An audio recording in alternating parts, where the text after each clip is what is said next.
Greetings, class. I have a dire situation to ask you.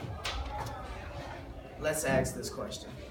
How would you feel if Patricia, Deja, Savage, Krayshawn, Asiana, how would you feel if Peggy died, right? And how would you feel if they were turned to nothing more than just a hashtag, RIP, Asiana, long live Patricia, all this and that? You would feel upset, right? That's rhetorical, you don't have to answer. I know I would.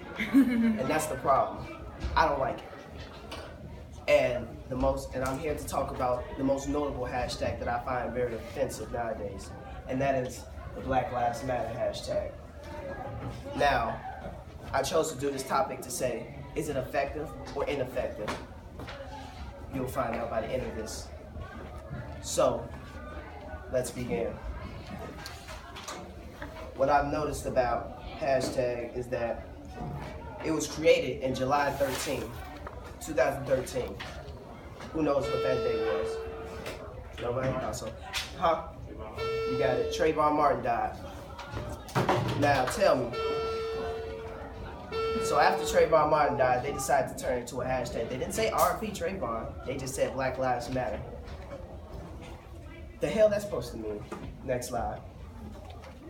So, when I looked up Black Lives Matter, the definition I got from Google is an international activist movement originating in African American communities that campaigns against violence and systematic racism towards black people.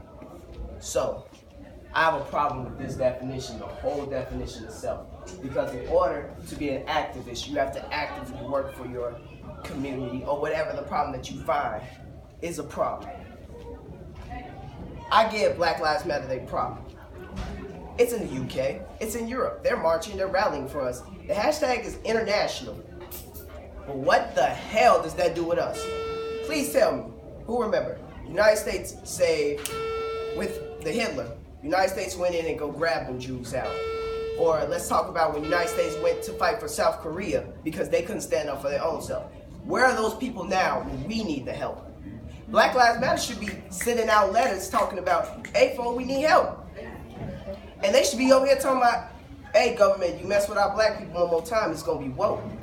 But you know, they're not doing that. Why? Because black people don't want the help. That's another problem.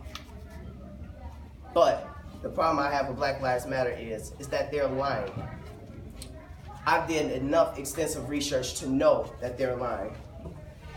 And of course, I'm not just going to sit here and bash them. There are some positives. You have people like T.I., Kanye West, Jay-Z, that use their music and get the message out directly, indirectly, but then you also have your black folks like Richard Sherman, Charles Barkley, who are saying that this is not doing what it's supposed to do. It has no leader at all. My grandma tried to argue with me the point saying that there are 50 leaders in each state. What the hell is 50 leaders going to do to one man? Please tell me. I thought so. So that was the biggest problem I have. Hobson said, and not Hobson as our, but the rapper Hobson, I'm trying to see if I wrote down the quote, is that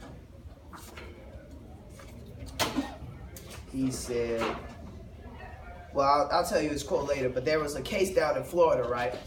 A black man was shot in the back of the head by a white police officer. The reason why I say Black Lives Matter can be effective in some points is that if they were not there, all they do is pass in the media. So if they're not there, that case would have been overlooked. Y'all know it's true.